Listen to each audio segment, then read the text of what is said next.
আমার প্রশ্ন ডক্টর ইউনূস সাহেবের কাছে, আসিফ নজরুলের কাছে, আমরা ইসলামপন্থীরা আপনাদেরকে ক্ষমতায় এনেছি, বসিয়েছি। আপনারা কি বাংলাদেশে ঢাকা বিশ্ববিদ্যালয়ে, জাহাঙ্গীরনগর বিশ্ববিদ্যালয়ে, চিটাং ইউনিভার্সিটিতে, আমাদের বুয়েটে, সুয়েটে, কুয়েটে, রুয়েটে, এই বিশ্ববিদ্যালয়গুলোতে হিজাব পরা, কোরআন পড়ে, ইসলামের জ্ঞান রাখে এমন একটা মহিলা প্রফেসরও খুঁজে পান নাই? আপনারা ওই কমিশনে 2-4টা ইসলামওয়ালা মহিলা দেয়া দরকার ছিল কিনা? একটা দিলেন না কেন? ওই কমিশনের ভিতরে কপালে টিপ পরা সব মহিলা লাগবে কেন? মাথার চুল খোলা সব মহিলা লাগবে কেন? বিপ্লব করেছে ইসলামপন্থীরা, ওই কপালে টিপ ওয়ালারা না। কারণ কপালে টিপওয়ালা, মাথার চুল খোলা, বেপর্দা, বেহায়া এ মহিলাগুলা সবগুলা শতকরা 99টা গত জালেম সরকারের পক্ষের লোক। খোঁজ নিয়ে দেখে সবগুলা ওদের। কিন্তু কমিশনের সদস্য বানানোর সময় ইসলামপন্থী একটা মহিলাও কি বাংলাদেশে নাই? এবারের বিপ্লবে সবচেয়ে ভূমিকা যারা বেশি রেখেছে তার মাঝে ঢাকা বিশ্ববিদ্যালয়ের একজন মহিলা প্রফেসর ডক্টর সায়মা, আমাদের কুমিল্লা সন্তান। তিনি সেদিন বাঘিনীর মতো হুঙ্কার দিয়ে বলেছিলেন, কয়জনকে মারবা? 1 জন মারলে 10 জন আসবো, 10 জন মারলে 100 আসবো। আমার সন্তানের কলার চেপে কেন ধরেছ? জবাব তোমাদের দিতে হবে। ওই বাঘিনীর মতো হুঙ্কার দেয়া হেজাবি ইসলামের পক্ষে ওই মহিলা, তাকে কি কমিশনের সদস্য বানানো যেত না? কমিশনের প্রধান বানানো যেত না? এভাবে আরো ইসলামের পক্ষে অসংখ্য মহিলা প্রফেসর ইউনিভার্সিটিতে নাই? তো কমিশনে সব বাম ঢুকাইছো কেন? আসিফ নজরুল সাহেব, ডক্টর ইউনূস সাহেব, এই জবাব আপনাদেরকে আমাদের কাছে দিতে হবে। আর আপনাদেরকে আমরা ক্ষমতায় বসিয়েছি। এই উল্টা পাল্টা কমিশনের রিপোর্ট দেওয়ার কারণে আজকে আমরা আপনাদের বিপক্ষে কথা বলতে হচ্ছে, ঠিক কিনা? আমাদের সরকারের বিরুদ্ধে আমাদের কোনো কথা বলতে হবে। কয়টা ভুল আপনারা করবেন, এই ভুলগুলো সামনে আর করবেন না আপনারা, না হয় ভুলে যাবেন না। এদেশের মানুষ মাথায়ও তুলতে জানে, আছাড় মেরে মাথা থেকে ফেলেও দিতে জানে। আমরা ইসলামের ব্যাপারে কাউকে পরোয়া করি না, কাউকে ছাড় দেব না। আওয়ামী ফ্যাসিস্ট সরকার গত 15 বছরেও ইসলামের বিরুদ্ধে কথা বলতে সাহস করে নাই। এই সাহস আপনার কমিশনের কোত্থেকে আসলো? যে ইসলাম মানলে বৈষম্য হবে? ইন্না লিল্লাহি ওয়া ইন্না ইলাইহি রাজিউন। আপনাদের কাছে আমার প্রশ্ন, কণ্ঠের কোমলতা, কণ্ঠের স্বর পুরুষের মিষ্টি না নারীর মিষ্টি? দ্বিমত নাই তো? মহিলাদের কণ্ঠস্বর একটু মিষ্টি। এখন আমরা পুরুষরা বৈষম্যের শিকার, ঠিক না? যে আমাদেরকে কণ্ঠে কেন কোমলতা দেওয়া হলো না? আমরা আল্লাহরে প্রশ্ন করব যে আল্লাহ এটা সৃষ্টিগতভাবে আমাদের ঠকাই দিছে। আরে মিয়া, আপনার মোবাইলে যদি আমি কল দেই আর আপনি কল ধরে হ্যালো বলেন, আসসালামু আলাইকুম বলেন, সাথে সাথে কিন্তু আমি বুঝে ফেলি আমার ফোনটা রিসিভ করেছে পুরুষ না মহিলা। এই কণ্ঠ আপনাকে আলাদা করেছে, এটা বৈষম্য না, এটার নাম বৈচিত্র্য। ওনারা বৈচিত্র্য আর বৈষম্যকে গোলাই ফেলছে। ডক্টর ইউনূস সাহেবকে আমরা বসিয়েছি। এই বিপ্লবে আমরা জড়িত ছিলাম, আপনারা জড়িত ছিলেন। এদেশের মানুষ রাস্তায় নেমেছে। বিগত 15 বছরের ফ্যাসিস্ট সরকারকে সরাইয়া দেওয়ার পিছনে এদেশের ইসলামপন্থী মানুষের ভূমিকা ছিল সবচেয়ে বেশি।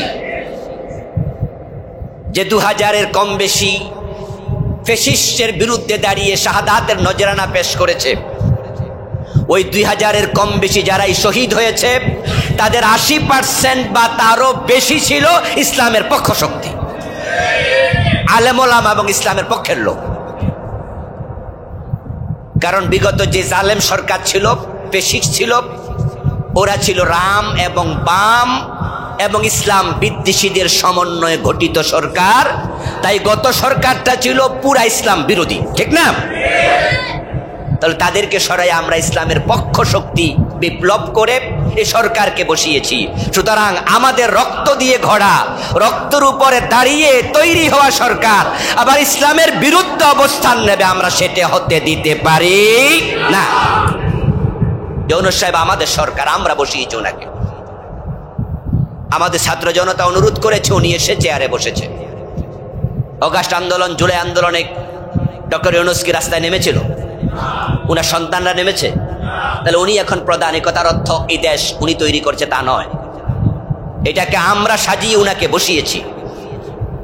সুতরাং এদেশের মুসলিম জনতার মেন্টালিটি, এদেশের মুসলিম জনতার মনোভাব, তাদের মনস্তত্ত্ব ডক্টর ইউনূসকে বুঝতেই হবে।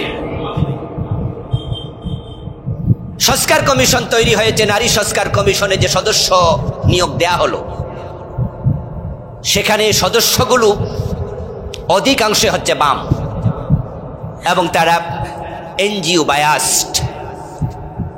এবং নারী সংস্কার কমিশনের যিনি প্রধান, তিনি আমাদের ডাক্তার জাফরুল্লাহ, যিনি মারা গেছেন, ওনার স্ত্রী, কানাডা ভিত্তিক একটি এনজিওর তিনি প্রধান। তো সংস্কার কমিশনের বাকি সদস্যরাও অধিকাংশ এনজিও মুখী। আর আপনারা জানেন যে এনজিও গঠনে ইউরোপ এবং আমেরিকা পৃথিবীর সবার আগে। এনজিও ভালো জিনিস, এনজিও খারাপ না। এনজিও মানে কি? Non political organisation, non government organisation. যে সরকার এটা সরাসরি চালাবে না, এটা বেসরকারি একটি সংস্থা, এটা খারাপ কিছু না। যদি এনজিও শব্দটা শুনলে আমরা অনেকে মনে করি এনজিও মানে মনে সব কাফের মোরতাদ। না, এনজিও মানে নন গভর্নমেন্ট অর্গানাইজেশন, সরকার চালায় না, এটা অন্যরা চালায়, এটা ব্যক্তি চালায়, এটা একটা গোষ্ঠী চালায়। এনজিওর মাঝে কি ইসলামের পক্ষে এনজিও আছে না? কত আছে ইসলামের পক্ষের এনজিও। রাবেতা আল ইসলাম, আলম আল ইসলামী, তারাও তো পৃথিবীর বিভিন্ন জায়গায় যখন এ দেশে কাজ করে, তারা তখন সরকারি সরাসরি অর্থায়ন করে না, ওরা এই দেশে নিজেরা টাকা দেয়। এভাবে ওয়ামি আছে, world assembly of Muslim youth, ইসলামী পক্ষের এনজিও, আরো কত আছে। কিন্তু অধিকাংশ ক্ষেত্রে ইউরোপ এবং আমেরিকা, পশ্চিমা বিশ্ব এনজিওকে নিয়ন্ত্রণ করে। আর আমাদের নারী সংস্কার কমিশনের যে সদস্য, সবগুলো হচ্ছে পশ্চিমা, ইউরোপ এবং আমেরিকা নির্ভর এনজিও সদস্য অথবা উদ্যোক্তা। তাই তাদের নারী কমিশনের রিপোর্টে এক নাম্বার যেই জঘন্য আপত্তি তারা করেছে নারী কমিশনের রিপোর্টে, সেটা হচ্ছে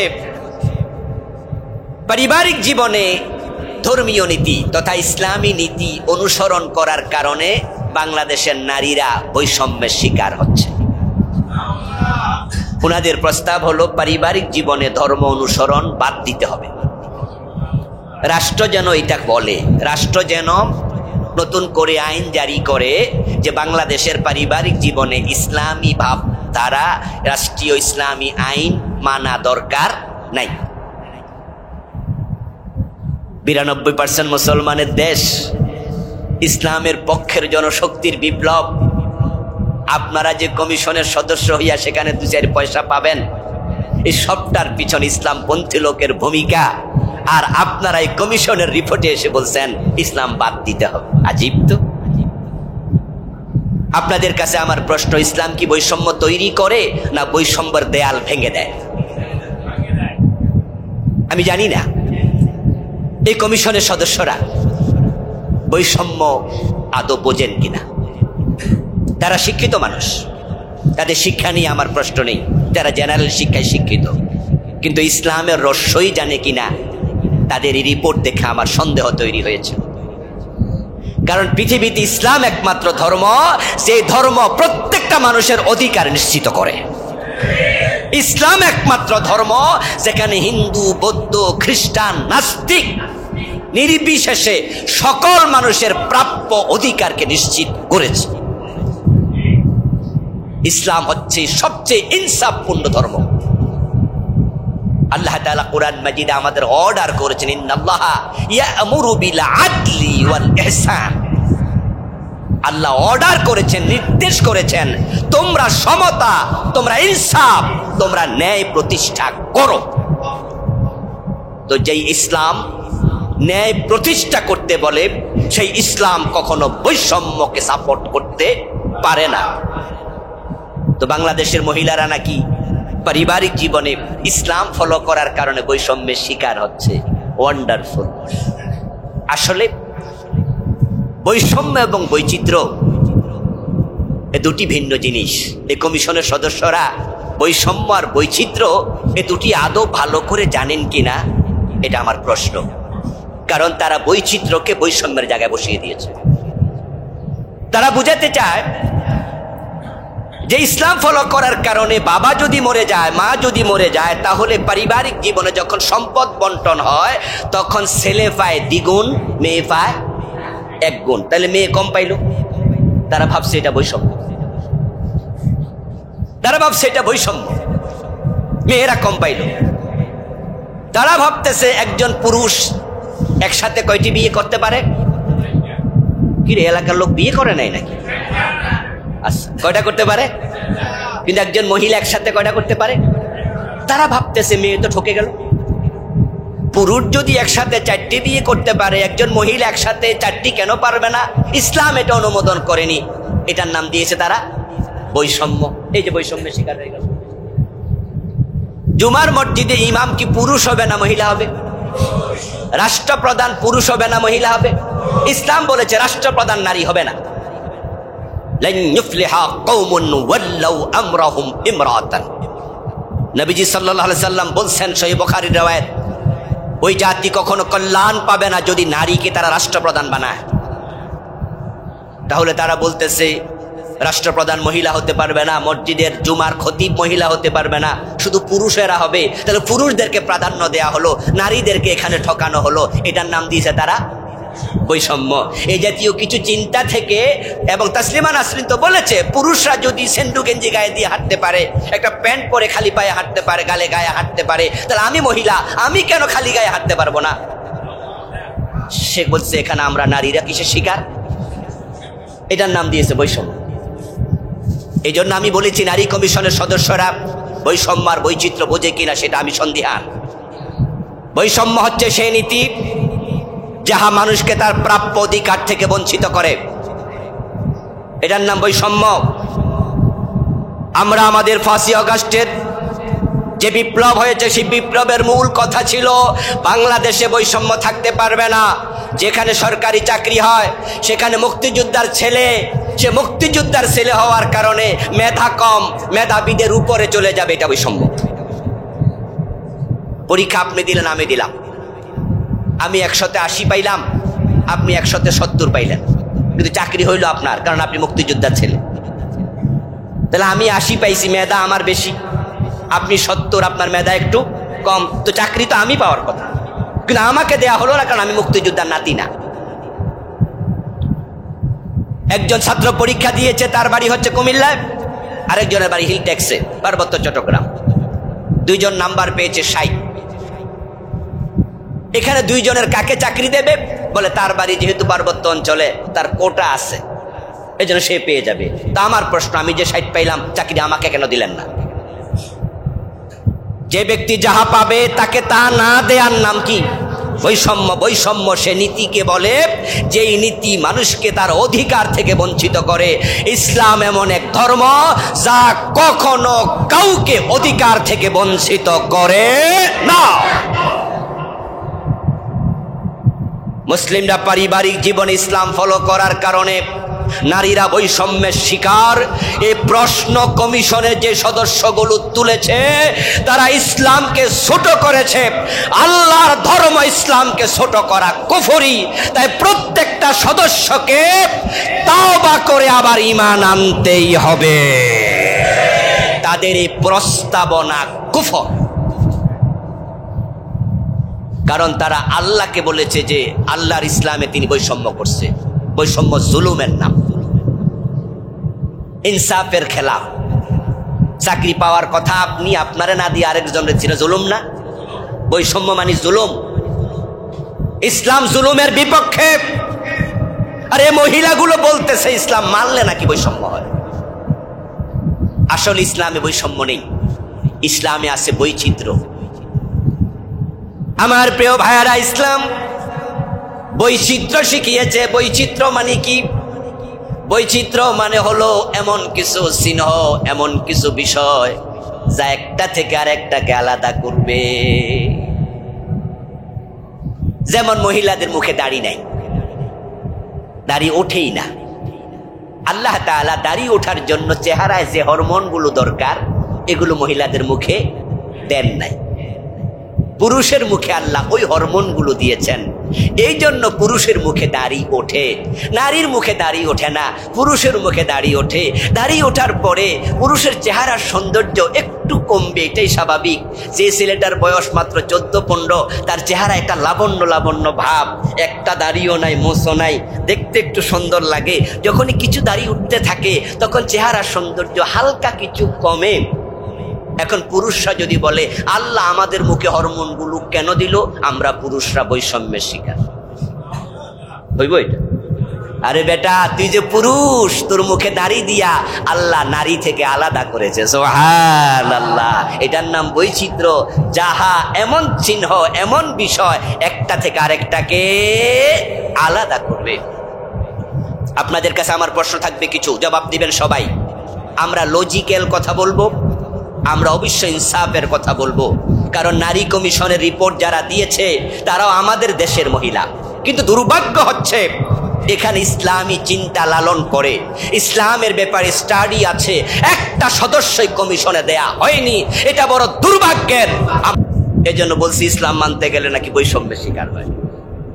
আরে প্রিয় ভাই, প্রিয় বোনেরা, যারা আপনারা কমিশনের রিপোর্ট দিলেন, আপনাদের কাছে আমি প্রশ্ন করছি, ইসলাম নারীদেরকে ঠকিয়েছে, এই হলো আপনাদের মনোভাব। আপনারা বলতে চান মেয়ে সম্পদ কম পাবে কেন, ছেলেরা বেশি পাবে কেন? আমি প্রশ্ন করব, তাহলে বিয়ের সময় মহারানা কে দেয়? কথা বলতে হবে তো, বলেন না? বিয়ে শুধু পুরুষের দরকার, নারীদের বিয়ে দরকার নাই, তো মোহর শুধু পুরুষ দেবে কেন? নারীদেরকে বিয়ের সময় মোহর দিতে হয়, এই অর্ডারটা কোরআনে আছে না নাই? মোহর দেয়া নফল না ফরজ? তো আমরা পুরুষরা তো প্রশ্ন তুলতে পারতাম যে আমরা বিয়ে করি, মহিলাও তো বিয়ে করে, বিয়ে ছেলের যেমন প্রয়োজন মেয়েরও তেমন প্রয়োজন। আল্লাহ কেন শুধু পুরুষকে বলল মোহর দিতে, পুরুষরা বৈষম্যের শিকার? এমন প্রশ্ন কখনো আমরা করেছি? নবীজি সাল্লাল্লাহু আলাইহি ওয়াসাল্লামের কাছে একজন সাহাবী গেলেন, বললেন, ইয়া রাসূলুল্লাহ, মান হাক্কু বিহুসনি সুহবাতি। হুজুর, দুনিয়ার মানুষগুলোর মাঝে আমার সবচেয়ে ভালো ব্যবহার পাওয়ার অধিকার কে রাখে? আমি সবচেয়ে ভালো ব্যবহার কার সাথে করব? রাসূল জবাব দিলেন, উম্মুকা।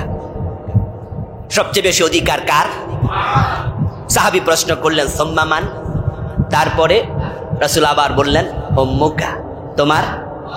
সাহাবী আবার প্রশ্ন করলেন, সুম্মা মান? রাসূল উত্তর দিলেন, উম্মুকা। 3 বার বললেন কার কথা? চতুর্থবার সাহাবী প্রশ্ন করলেন, সুম্মা মান? হুজুর, তারপরে রাসূল বললেন, আবুকা, তোমার বাবা। তাহলে মায়ের কথা কয়বার? সবাই বলেন কয়বার? বাবার কথা কয়বার? আমরা কি বাবারা কইছি যে আমরা বৈষম্যের শিকার?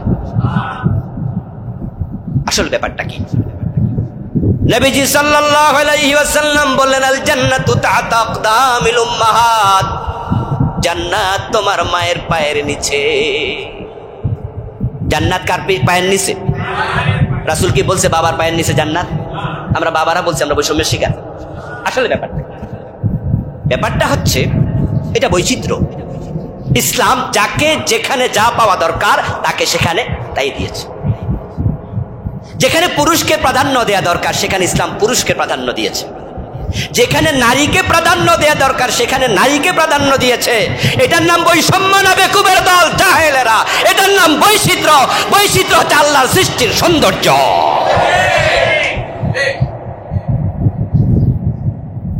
আচ্ছা, পুরুষ চাই বিয়ে করতে পারে, তাই তোমরা লাভ দিয়া উঠছো যে আমরা পারবো না কেন? আচ্ছা, একজন মহিলাকে যদি 4টা বিয়ের অনুমতি দেয়, তো বাচ্চার বাবা কেডা? বলেন। যদি একজন নারী একসাথে 4 স্বামী গ্রহণ করে, 2 স্বামী গ্রহণ করে, 3 স্বামী গ্রহণ করে, তার পেটে যে বাচ্চা হবে তার পিতৃ পরিচয় আদৌ পাওয়া যাবে? তো তুমি যে 4টা বিয়ে করতে চাও, কি কইলা এটা? তুমি তো 11 সন্তানের মা হবে, পিতৃ পরিচয় আর? তারা এই দাবিগুলো করে ঠিক পাশ্চাত্যকে বাংলাদেশে তারা এখানে ঢুকাইতে চায়, ইনপুট করতে চায়। তারা জেনাবে বিচারকে সরিয়ে দিতে চায়। আচ্ছা, একজন পুরুষ যদি 4টা মেয়ে বিয়ে করে, ধরনের একই দিনে করলো, অনুমতি 4 পর্যন্ত আছে। একই দিনে সে 4টা মহিলার ঘরে বাসর করলো রাতের বেলায়, 2 ঘন্টা 2 ঘন্টা করে 8 ঘন্টা কাটাইলো। 4টা মহিলার পেটে একজন পুরুষের বাচ্চা একসাথে হতে পারবে। ওই পুরুষটা 1 বছর পরে দুনিয়ার আলো দেখাবে 4টা সন্তানকে। একজন পুরুষ একসাথে 4 সন্তান দিতে পারে এবং 4 জনের সে বাবা, পিতৃ পরিচয় ঠিক, সন্তান দিয়েছে 4টা। একজন মহিলাকে একসাথে 4টা পুরুষের কাছে বিয়ে দিলে 1 বছরে বাচ্চা দিব কয়টা? তুমিও 4টা দিও।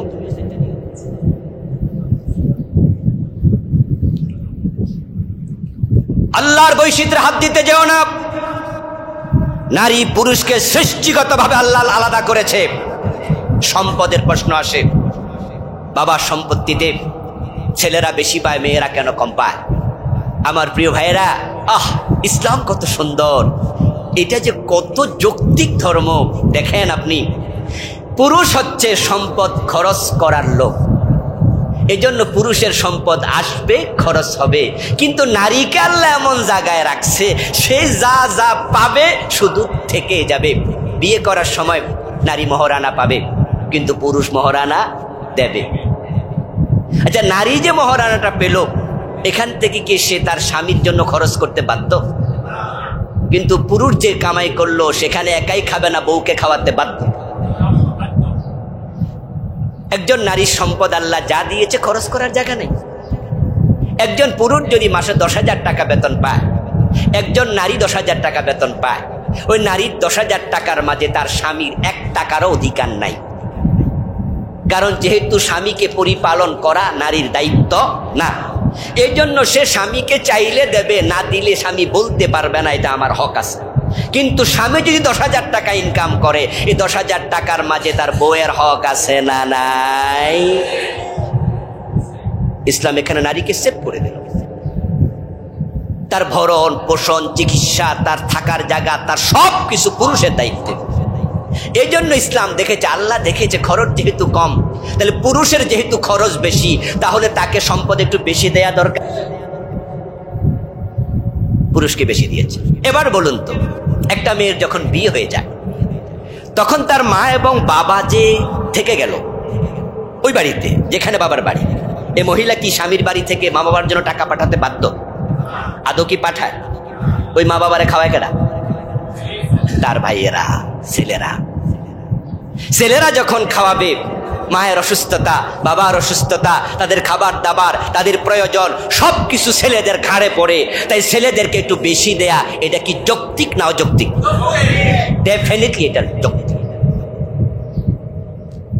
আচ্ছা, এবার সাইকোলজিক্যালি দেখেন, মনস্তাত্ত্বিক ভাবে দেখেন, যখন মেয়েরা বাবার সম্পত্তিতে কম পাইছে, আমরা ছেলেরাও বুঝি, আমিও আমার বাবার সন্তান, আমার বোনও আমার বাবার সন্তান।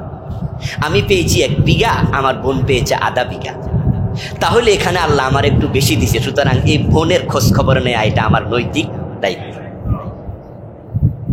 তাই মামাদের সাথে ভাগিনাদের সম্পর্ক চাচাদের মতো হয় না, আর একটু বেশি হয়। চাচাদের মাঝে দেখেন, আপনি ভাই আমি ভাই, সম্পদ বাবাতে আপনি পাইছেন যা, আমি পাইছি তা। এজন্য কিন্তু বাতিজাদের ব্যাপারে এত আবদার খাটে না, কিন্তু মামাদের কাছে আবদার খাটে, বোন কম পাইছে। এই জন্য বাংলা প্রবাদ হয়েছে, কেউ বেশি কিছু চাইলে আমরা বলি মামুর বাড়ির আবদার নাকি, বলি না? আবদারটা কেন? কারণ সম্পদ কম পাইছে। এই জন্য মেন্টালি একটা সাইকোলজিক্যাল একটা বিষয় থাকে। এরপরে আবার প্রশ্ন, যারা বেশি খাইতে চাইলাম, ইসলাম মানলে বৈষম্য হবে, ওই জাহেলের দল তোমাদের বলছি, 4 বিয়া তাসলিমা নাসরিন চাইছিল, এর জামাই আসে একটা আসেনি। বেশি খাইতে যাইও না, একটাও থাকবে। বাংলাদেশে অর্ধেক সম্পত্তি আল্লাহ দিতে বলেছে বোনদেরকে, এরপরও তো কত জালেম ভাই দিতে চায় না, বোনদেরকে ঠকাইয়া দেয়। আর যদি তোমরা আইন করে ফুরাটা করো, তাহলে অর্ধেক আর পাইবা। বেশি খাইতে চাইও না। আল্লাহ সীমানা দিয়েছেন কুরআন মাজিদে, আল্লাহ তাআলা চমৎকার ভাবে তার সীমার আলোচনা করছেন, কে কি পাবে, কে কতটুকু পাবে। আরে নারী জাতি, তোমরা ইসলামের সামনে হাত তুললা, আঙ্গুল তুলে কথা বললাম।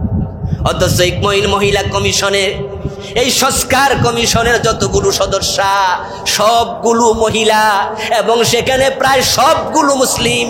কোন মুসলিম আছে আমার খেয়াল নাই। আমি যে কয়টার নাম দেখেছি সব মুসলমানের সন্তান। তারা তাদের ধর্ম ইসলামের সামনে প্রশ্ন তোলে, আঙ্গুল তোলে কেমনে? আমি বুঝলাম না।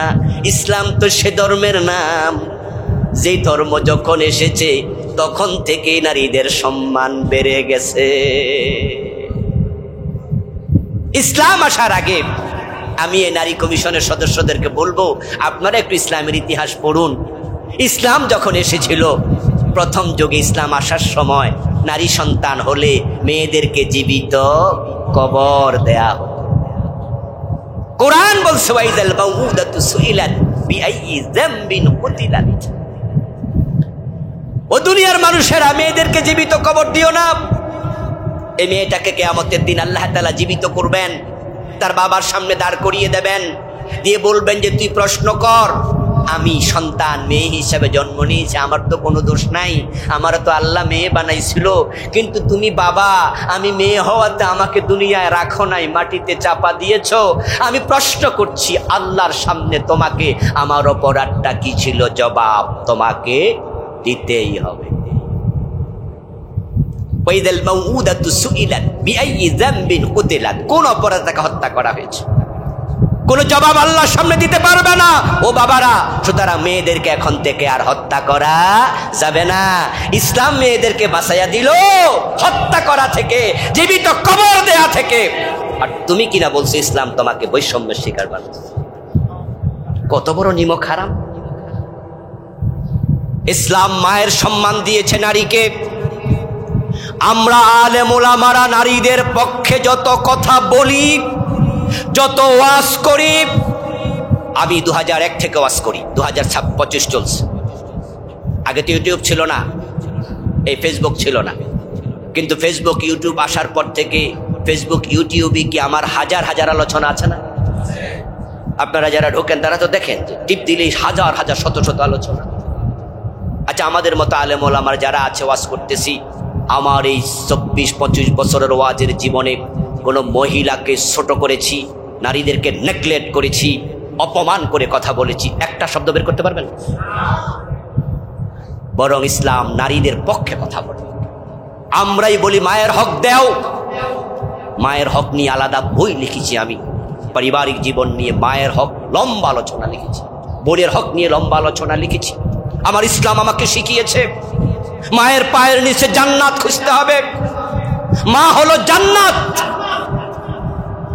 স্ত্রী হলো নেয়ামত, কন্যা হলো রহমত, বোন হলো শাফকাত। ইসলাম নারীকে কত উপরে দিয়েছে। তোমার মা, তোমার মা, তোমার মা, রাসূল 3 বার বলেছে মায়ের কাছে তার সেবা, সেখানে জান্নাত। আর তোমরা মহিলারা বলছো ইসলাম মানলে নাকি বৈষম্য। রাসূলুল্লাহ সাল্লাল্লাহু আলাইহি ওয়াসাল্লাম কন্যা সন্তানের ব্যাপারে এত বেশি ফজিলতপূর্ণ হাদিস বলেছেন, ছেলেদের ব্যাপারে তার 20% হাদিস আমার চোখে পড়ে নাই। রাসূল নিজে বলতেন, আমি কন্যার বাবা, ফাতেমা আমার কলিজার টুকরা। রাসূল সাল্লাল্লাহু আলাইহি ওয়াসাল্লাম যখন তিনি কোনো সফরে বের হতেন, সবার পরে ফাতেমার সাথে দেখা করতেন। কোন সফর থেকে যখন ফিরতেন, সবার আগে হযরত ফাতেমা রাদিয়াল্লাহু তাআলা আনহার ঘরে যেতেন। রাসূল তার ফাতেমাকে এত ভালোবাসতেন, হাদিসে পাওয়া যায় কোনো একদিন প্রিয় নবী ফাতেমার ঘরে গেলেন দুপুর বেলায়। আলী এবং ফাতেমা রাদিয়াল্লাহু তাআলা আনহুমা শুয়ে আছেন, হয়তো ঘরের দরজাটা একটু ভেজানো ছিল। নবীজি কাছে গিয়ে হয়তো দেখেছেন যে তারা শুয়ে আছে। রাসূল সালাম দিলেন, অনুমতি চাইলেন যে আসবো কি। ফাতেমা তাড়াহুড়া করে উঠতেছে। রাসূল বললেন যে ফাতেমা উঠো না মা, শুয়ে থাকো। রাসূল উঠতে নিষেধ করেছেন। আলী আর ফাতেমা বিছানায় শুয়েছিল। ফাতেমা বলেন, আমার বাবা আমাদের দুইজনের মাঝখানে এসে বসেছে। কি ভালোবাসা! মানে ছোট্ট কন্যাকে যেভাবে ভালোবাসে, বিবাহিত মেয়েটাকে এইভাবে ভালোবাসে। মা উঠিস না, মা বসে শুয়ে থাক। এবং রাসূল সাল্লাল্লাহু আলাইহি ওয়াসাল্লাম যখন বসলেন, ওনার পায়ের ঠান্ডা ভাবটা আমার পেটে লেগেছে। ফাতেমাকে রাসূল কত ভালোবাসতেন। আমরা আমাদের কন্যাদেরকে আল্লাহর জান্নাতের সুসংবাদ মনে করি। আমাকে আল্লাহ 5টা ছেলে দিয়েছে, একটা মেয়ে দিয়েছে। আমার মেয়ের নামটাও রেখেছি আমি বুশরা, বুশরা শব্দের অর্থ হলো সুসংবাদ। এবং কোরআনে নারী জন্ম দেওয়ার বিষয়টাকে, নারী সন্তান হলে বাবার কাছে যখন মেসেজ পৌঁছাবে, আল্লাহ নিজে এটাকে বুশরা বলেছেন। ছেলে সন্তানের জন্মের মেসেজকে আল্লাহ বুশরা বলেননি। বুশরা মানে সুসংবাদ। যেই নারীকে জীবিত কবর দিত, যেই নারীকে ব্যবহৃত টিস্যুর মতো জাহেলিয়াতের যুগে ফেলে দিত, যে নারীদের কোনো মর্যাদা ছিল না, আজকে তোমরা প্রশ্ন তুলছো ইসলাম তোমাদের ঠকিয়েছে। হিন্দু ধর্মের দিকে তাকাও, হিন্দু ধর্মে তো নারীদের বাবার সম্পত্তিতে কোনো অধিকারী না। আর ইসলাম তো অর্ধেক দিয়েছে, স্বামীর সম্পত্তি দিয়েছে, মোহর দিয়েছে, তোমার খেদমত করতে বলেছে। আরে নারীরা, তোমরা কেন বৈষম্য বলছো? তোমরা তো আমাদের অংশ। মায়ের জাতি তোমাদের বলছি, তোমরা আমাদের কলিজার টুকরা, তোমরা আমাদের দেহের অংশ। বাবা আদমকে আল্লাহ তাআলা যেভাবে মাটি দিয়ে বানিয়েছিলেন, আল্লাহ চাইলে কি হাওয়া আলাইহিস সালামকে আলাদা মাটি দিয়ে বানাতে পারতেন না? আল্লাহ বানিয়ে বলতেন যে আদম, এটা তোমার বউ, আমি বিয়ে করে দিলাম, জান্নাতে থাকো। কিন্তু আল্লাহ হাওয়াকে আলাদা বানান নাই। হযরত আদমের বাম পাজরের হাড্ডি থেকে বানিয়ে আল্লাহ আদমকে বুঝালেন, এ হাওয়া তোমার দেহের অংশ।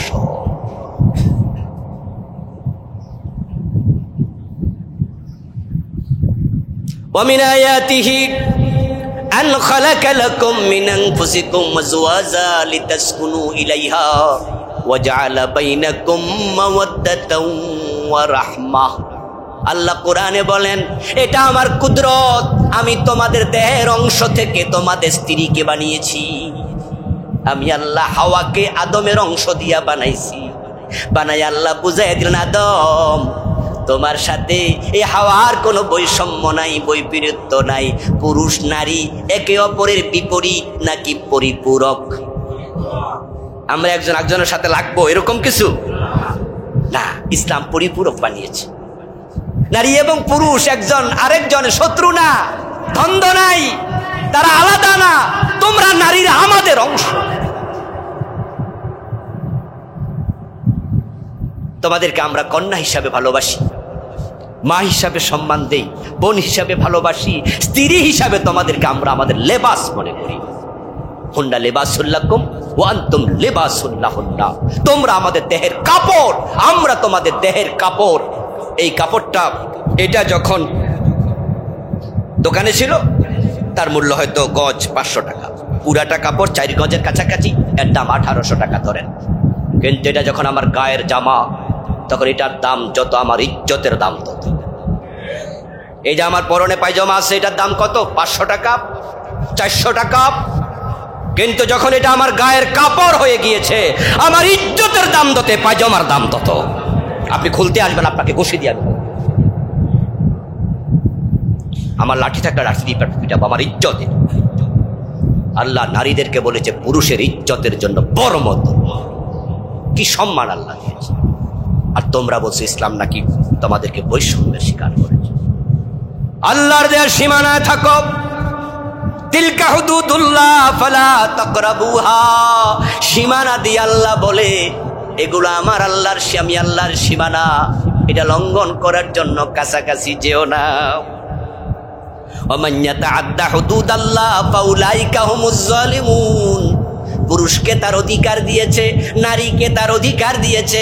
ইসলাম বলে আমার সীমানা লঙ্ঘন করো না, যে করবে সে জালেম হবে। ওয়াতিলকা হুদুদুল্লাহ ওয়ালিল কাফিরিনা আযাবুন আলীম। এগুলো আমার সীমানা, এটা যে লঙ্ঘন করবে সে কাফের, ঈমান থাকবে না। তার জন্য আমি বড় আযাব, কঠিন আযাব রেখেছি, যন্ত্রণা করা আযাব রেখে দিয়েছি।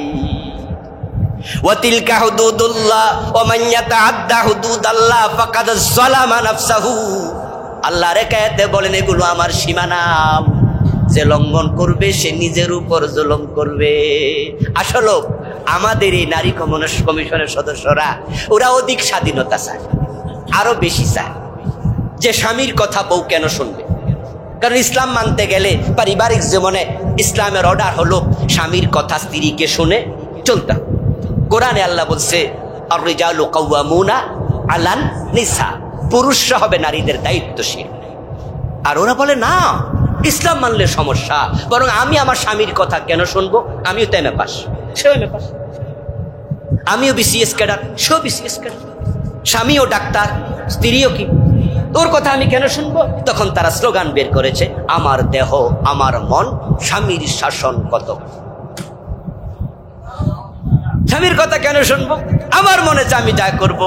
ইসলাম মানতে গেলে তো স্বামীর কথা শুনতে হয়। ও বোন আমার, ড্রাইভারের হাতে যদি ড্রাইভিং স্টিয়ারিং না দিয়া যাত্রীর হাতে তুলে দাও, ওই গাড়ি কিন্তু আর রাস্তায় ওটা খালো ছিল। এক ঘরে এক তরকারি তিনজনে রান্না করতে যেও না। তিনজনে এক তরকারি রান্নলে হয়তো লবণ বেশি হবে না মরিচ বেশি হবে, কারণ তিনজনের রুচি কখনো একরকম থাকে না। এক রাষ্ট্রে একাধিক প্রধানমন্ত্রী হয় না, এক রাষ্ট্রে একাধিক প্রেসিডেন্ট হয় না। একজনকে লিডার বানাতে হয়। আল্লাহ পুরুষদেরকে দায়িত্বশীল বানিয়েছে, এজন্য নারী পুরুষের মাঝে বৈচিত্র্য দিয়েছে। একজন নারীর উচ্চতা পুরুষের সমান হয় না একটু কম হয়? গড় উচ্চতা বলেন না কেন? শক্তি পুরুষের দেহে বেশি না নারীর দেহে বেশি? গায়ে পশম পুরুষের ওঠে না মহিলার ওঠে? ত্বক পুরুষ এবং নারীর সমান না রুক্ষ এবং কোমল? বৈচিত্র্য দেখেন, কণ্ঠস্বর পুরুষের একরকম নারীর একরকম, গায়ের চামড়া পুরুষের ত্বক শক্ত নারীর হয় কোমল। একজন নারীর রক্ত পুরুষের চেয়ে তার যে রক্তচাপ প্রেসার পুরুষের থাকে বেশি, নারীর থাকে কম। আপনাদের ডাক্তারি রিপোর্ট যখন দেয় তখন রিপোর্টের মাঝে দেখবেন লেখা আছে এক সাইডে মেল আর এক সাইডে, দেখবেন যে সেখানে ভেরিয়েশন আছে, পুরুষের এত হবে নারীর এত হবে। এখন তোমরা আল্লাহরে কি জিজ্ঞাসা করবে আল্লাহ সমান দিলা না কেন? একজন পুরুষের মস্তিষ্কের গড় ওজন 1300 গ্রাম, একজন মহিলার মস্তিষ্কের গড় ওজন হচ্ছে 1100 গ্রাম। এখানে আল্লাহ তাআলা 2 গ্রাম মহিলাদের, 200 গ্রাম মহিলাদের কম দিয়েছেন। একজন পুরুষের রক্তে প্রতি মিলিমিটারে লোহিত কণিকা থাকে 52 লক্ষ, নারীর থাকে 46 লক্ষ। এখানে আল্লাহ নারীদেরকে কম দিয়েছে 6 লক্ষ লোহিত কণিকা। এ ভেরিয়েশন সৃষ্টিগত। একজন নারী যখন সে ঘন্টায় কার্বন ডাইঅক্সাইড ত্যাগ করে, পুরুষ করে 1 ঘন্টায় 11 গ্রাম, মহিলা জ্বালায় 6 গ্রাম। পুরুষের 5 গ্রাম বেশি, তাদের রক্তের প্রেসার বেশি, তাদের উচ্চতা বেশি, তাদের দেহের শক্তি বেশি, তাদের আকলের পাওয়ার বেশি, যার কারণে সমাজে তাদের দায়িত্ব বেশি। এটা বৈষম্য না বৈচিত্র্য? উনারা 5-6 জন নারী কমিশনের সদস্য নিজদেরকে মনে করে হামসনেমান ডাঙ্গরে নিস, যে আমরা একজন অমক একজন তমক, আমরা পিএইচডি করছি, আমরা মহিলা হইলে কি হয়েছে, আমরা তমক ইউনিভার্সিটির বিসি হয়ে গেছি, শেখ হাসিনা প্রধানমন্ত্রী হয়েছে, খালেদা জিয়া প্রধানমন্ত্রী হয়েছে, নারীরা কম কিসে? এই ভাব উঠছে শরীরে। এজন্য আল্লাহর আইনের সামনে প্রশ্ন তোলে। হ্যাঁ, আমাদের বাংলাদেশে নারী শিক্ষা পিছিয়ে আছে। আমাদের দেশে নারী শিক্ষা এগিয়েছে গত 15, 20, 30 বছর ধরে। এর আগে এত ছাত্রী ইউনিভার্সিটি কলেজে ছিল না। আমাদের দেশের বড় বড় বিশ্ববিদ্যালয়গুলোতে এখনো তো পুরুষ প্রফেসর নারীর তুলনায় বেশি। মেডিকেলে যারা সিজার করে, বাংলাদেশের টপ মোস্ট 5 জন সার্জারি ডাক্তার, তাদের 2-3 জনকে আমি চিনি। একজন আমাকে বাংলাদেশের টপ 1 একজন, একসাথে হজ করেছি, একই রুমে ছিলাম। ইবনে সিনা মেডিকেল কলেজের প্রিন্সিপাল ছিলেন। বাংলাদেশে যারা সুপার ক্লাস সার্জারিয়া তাদের অনেকেরই বস মোসগুলো সহ চোখের সব পেকে গেছে। উনি আমাকে বললেন যে হুজুর, সিজার করতে গেলে মহিলাদের অঙ্গ কাটি। আমি বললাম যে আমনে কাটেন কেন, মহিলা আছে না?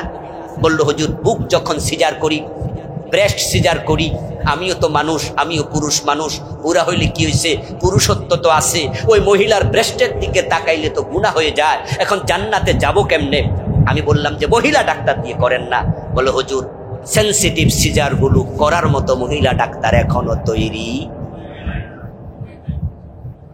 বাংলাদেশে শিক্ষা নারীদের এগিয়েছে 20 বছর 25 বছর, কিন্তু ইংল্যান্ডে, আমেরিকাতে, জার্মানিতে, পাশ্চাত্য বিশ্বে আজ থেকে 100 বছর আগে মেয়েরা কলেজে পড়ে, ইউনিভার্সিটি পড়ে। আমার প্রশ্ন, এই বিগত 100 বছরে তোমরা যে পুরুষের সমান হতে চাও, বৈষম্য দূর করতে চাও, নারী পুরুষে বৈষম্যের প্রশ্ন এনে আমার প্রশ্ন, 10 জন নারী বিজ্ঞানীর নাম বলো। গত 100 বছর তো পাশ্চাত্যের বিশ্ববিদ্যালয়ে মেয়েরা পড়ে, ওখানে তো আর কোনো বাইন্ডিং ছিল না। এদেশে হুজুররা বলছে মেয়েরা পড়া লাগবে না, তাই নাকি পড়ে নাই। ঠিক আছে, হুজুরদের দোষ আমরা না গাড়ে নিলাম। একসময় আলেমরা বলতো মেয়েরা কলেজ ইউনিভার্সিটি যেন না পড়ে, কিন্তু এখন তো আর বলে না, এখন বলে পর্দার সাথে পড়ু। 100 বছর আগ থেকে তোমরা পড়ো। 10 জন নারী বিজ্ঞানীর নাম বলো। আধুনিক বিজ্ঞানের জয়যাত্রায় আজকের মোবাইলকে আবিষ্কার করেছে পুরুষ, কম্পিউটার পুরুষ, ঘড়ি পুরুষ, মাইক পুরুষ, স্যাটেলাইট পুরুষ, মহাকাশযান পুরুষ, হেলিকপ্টার পুরুষ, বিমান পুরুষ। আমি 100টা যন্ত্রের নাম বলবো, নারী আবিষ্কারক কয়জন? তো লেখাপড়া করে পুরুষের সমান কেন হতে পারোনি তোমরা? কারণ হচ্ছে আল্লাহ মেয়েদের আকলে কম দিয়েছেন, পুরুষের আকলের শক্তি বেশি দিয়েছেন।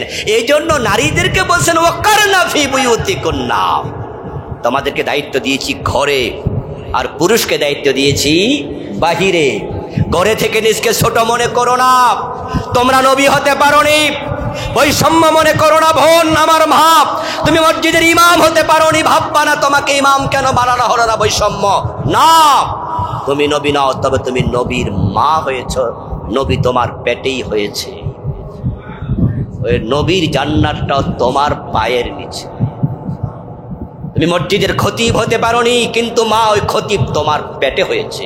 ওই খতিবের জান্নাত তোমার পায়ের নিচে আল্লাহ রেখেছে। ইসলাম যাকে যা দেয়ার তাকে তা দিয়েছে, এখানে কোনো বৈষম্য ইসলাম রাখেনি। পুরুষ নারী প্রতিপক্ষ নয়, একজন আরেকজনের সহযোগী।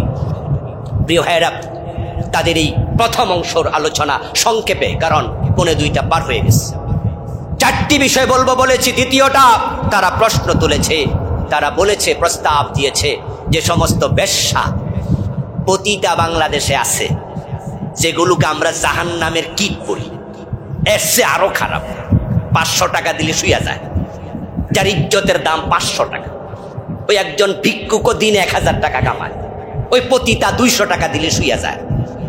এত পচা। ওরা প্রস্তাব তুলেছে এই পতিতাদেরকে নাকি শ্রমিকের অধিকার দিতে হবে। ওরা এই প্রস্তাবনায় লিখেছে, যারা পতিতা তো বলেনি, তারা কি বলেছে জানেন? যৌন কর্মী। আমি বলি নো নো, এটা কর্ম না, এটা অপকর্ম। আপনারা বলুন তো, জেনা ব্যভিচার কি কাম না আকাম? এই চুপ আছেন কেন ভাইয়া? কাম হইলে কামই কয়ে দেয়, তাও তো 2-4 জন আছে বুঝলেন এর পক্ষে। কেউ পক্ষে আছেন? জেনা ব্যভিচার কর্ম না অপকর্ম? এটা কাম না কুকাম? তো এটার শ্রম কাটা বলে। শ্রমিক তো তাকে বলে যে শ্রম দেয়। এখন ওনারা বলে যে এটা করতেও তো শ্রম লাগে, নাউজুবিল্লাহ। চুরি করতে শ্রম লাগে না? আরে যে চুরি করে এর কি শ্রম যায় না? ডাকাতি করলে কি শ্রম কম না আরো বেশি? আচ্ছা, জেনা ব্যভিচার যারা করে পতিতা, ওরা যতটুকু পরিশ্রম করে, ডাকাত কি কম করে না বেশি করে? জীবনের রিস্ক নিয়ে তো করে। তো কয়দিন পরে তো ডাকাতেরাও বলবে আমাদেরকে শ্রমিক হিসাবে মূল্যায়ন করা, বলবে না? রাস্তা পাবে তো, রাস্তা তারা দেখাচ্ছে। কয়দিন পরে চোরেরা বলবে যে আমরাও তো শ্রম দিচ্ছি, আমাদেরকে শ্রমিক বলো। ফাইজলামি পাইছো বাংলাদেশে? এই সামান্য 8 মাস সুযোগ তোমাদেরকে দেওয়ার কারণে তোমরা কি আসমান উঠে গেছো? মনে যা চাইবে প্রস্তাব তা দিচ্ছ। এই দেশে তোমাদের মতো পতিতা কতজন আছে? মুসলিম দেশে পতিতা ভিত্তিকে এলাও করা হবে না। আমার একটু আশ্চর্য লাগছে, ওগুলার পত্রিকায় ছবি দেখছি তো, এই কমিশনের নারীরা তাদের ডক্টর ইউনূসকে যখন তাদের ওই কমিশন রিপোর্ট দিচ্ছে, সবগুলোর ছবি আসছে। আমি মোটামুটি হালকা করে তাকাইছি, বেশি করে তাকাই না, আবার হুজুর মানুষ তো হালকা তাকাই দেখছি বয়স 50-এর নিচে কারণ, প্রায় সবগুলোর বয়সে মোটামুটি 45, 40, 50-এর।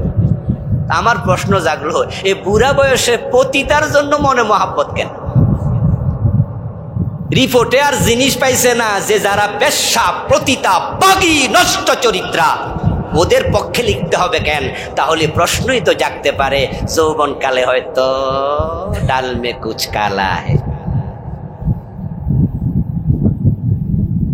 না হয় পতিতার জন্য এত টান কেন?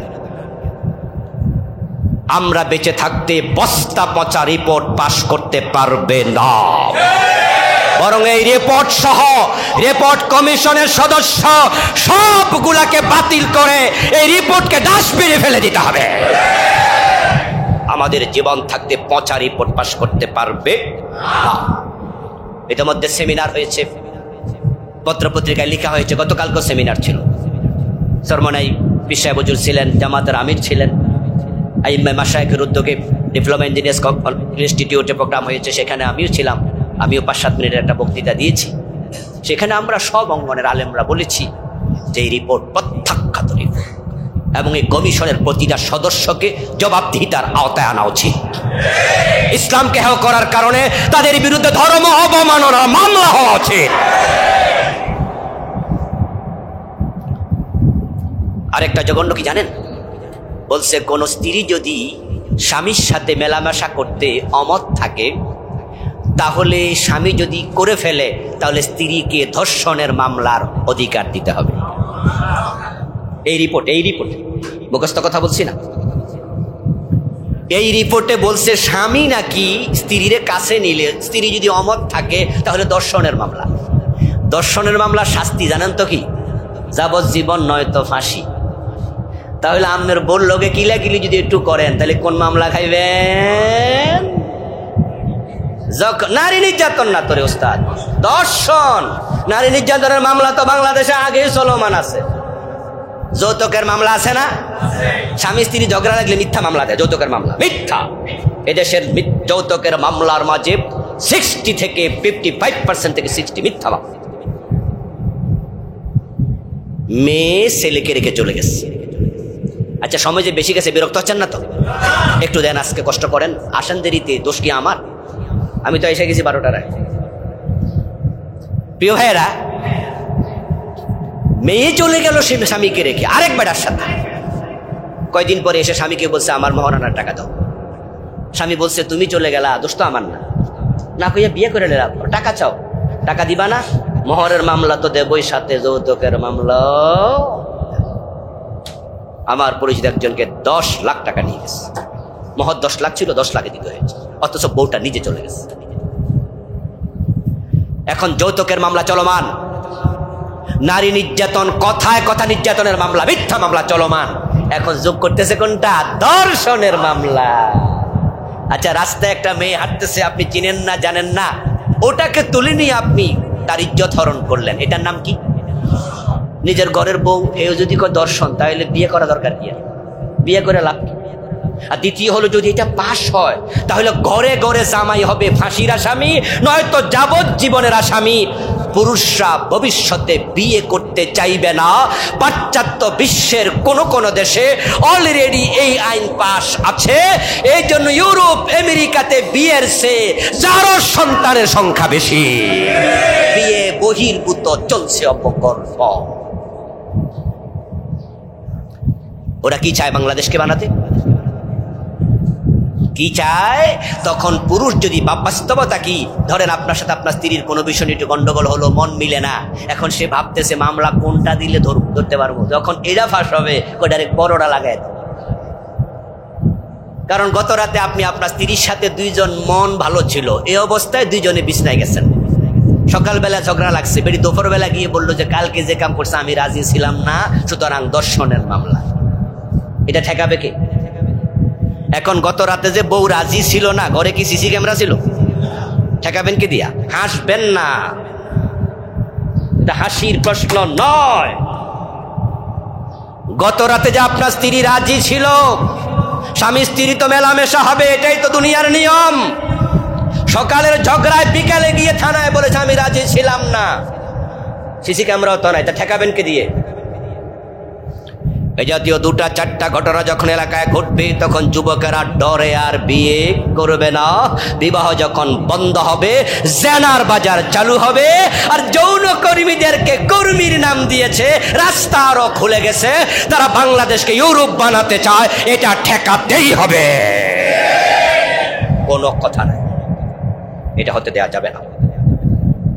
সর্বশেষ আরেকটা জঘন্য কথা, সেটা হচ্ছে যদি কোনো স্বামী তার স্ত্রীকে তালাক দেয়, তাদের প্রস্তাবনা হলো স্বামীর টোটাল সম্পত্তির অর্ধেক দিতে হবে।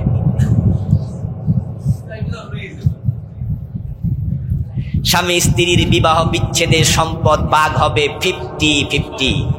কথা বুঝলেন কি আইতেছে সামনে? কত আশা নিয়ে এই সরকার বানাইছিলাম, এখন দেখি আশায় গুড়ে বালি। আমাদের বিপ্লব হয়েছে ইসলামপন্থীদের ছিনিয়ে নিবে রাম এবং বামেরা। আমার নিজের পকেটের মোবাইল আরেকজন চিন্তায় করতে আসলে যেমন লাঠি হাতে নিয়ে দৌড়ানি মারি, তোমরা আমাদের বিপ্লব চিন্তায় করতে এসো না, নয় জাতির দৌড়ানি খেতে হবে।